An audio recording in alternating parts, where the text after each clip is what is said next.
Hi and welcome to Real Reviews, or should I say Retro Real Reviews, because today we are talking about True Detective Season 1. That's the HBO original, Nic Pizzolatto created, Woody Harrelson and Matthew McConaughey starring detective drama, which premiered on HBO back in 2014. So let's dive into it off the back of Jodie Foster's True Detective Night Country and find out what it is about that original opener which makes it such a go-to piece of television.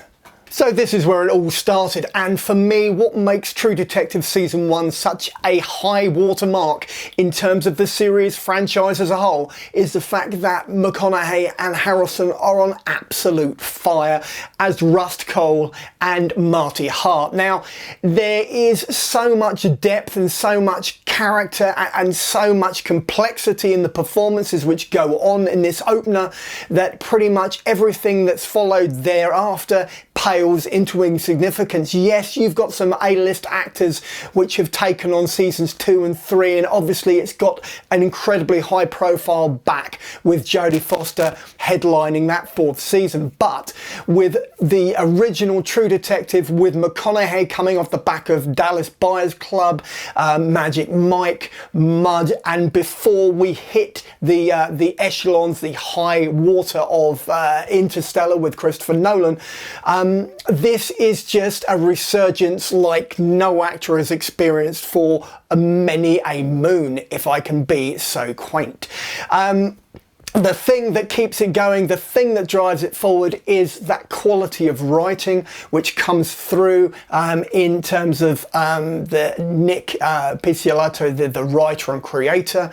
I think that Harrelson and McConaughey being on board as executive producers it goes a great deal of the way in terms of protecting the material, protecting the tone, and making this a truly epic slice of television which everybody should own on Blu-ray or whatever, but just at least have access to it. So it does concern some dark and complex ideas. There's infidelity in there, there's ideas of religion, theology, philosophy, and it all comes out of McConaughey's character Rust Cohle, who is name-checked in Night Country for the anoraks who are listening.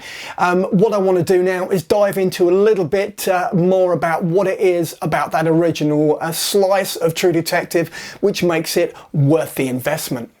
So the fact that this series still hits as hard as it does 10 years after its original broadcast goes to show just exactly how on the money, how polished, how perfect, how diamond from the rough this original season really is. There, in terms of the characterization, in terms of the juxtaposition between the past and present, the use of pre-recorded police interviews where McConaughey and Harrelson get to add additional layers to their performance.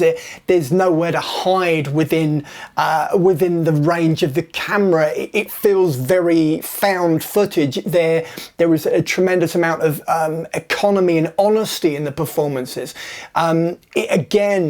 McConaughey really sells the ideas which Pizzolatto was trying to address here, which are they're not mainstream ideas.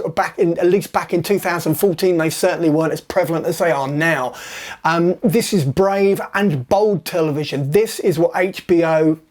The idea of the HBO original, this is what it drives towards. This is what made it and continues to make it such an important independent network in terms of supporting creators, supporting filmmakers, being sort of lauded and spearheaded by great actors, because at that point and at this point, that is where the greatest writing, at least in my opinion, is going on. People may say that there is a certain degree of a decline going on because of the oversaturation from streaming services and from there's just overabundance of choice. But going back to that gold moment, going back to that McConaughey resurgence, and ultimately what turns out to be just a really well written story, this is why everybody should own at least season 1 of True Detective. Right, I'm going to dive into my rating.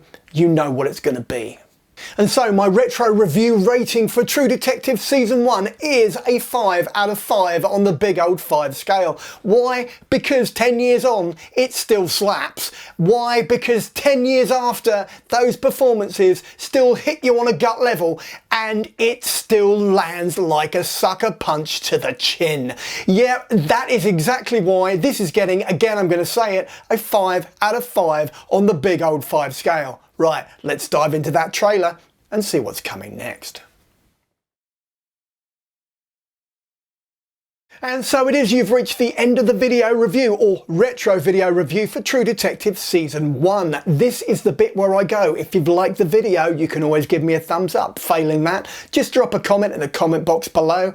Or finally, you can just subscribe so that every Tuesday and every Saturday when I drop another one of these bad boy videos, you'll get a little notification and you can pop in and watch or listen to as much or as little as you like and then go about your day. In the meantime, check out the rest of the channel and be sure to pop over to my Patreon page. Take care.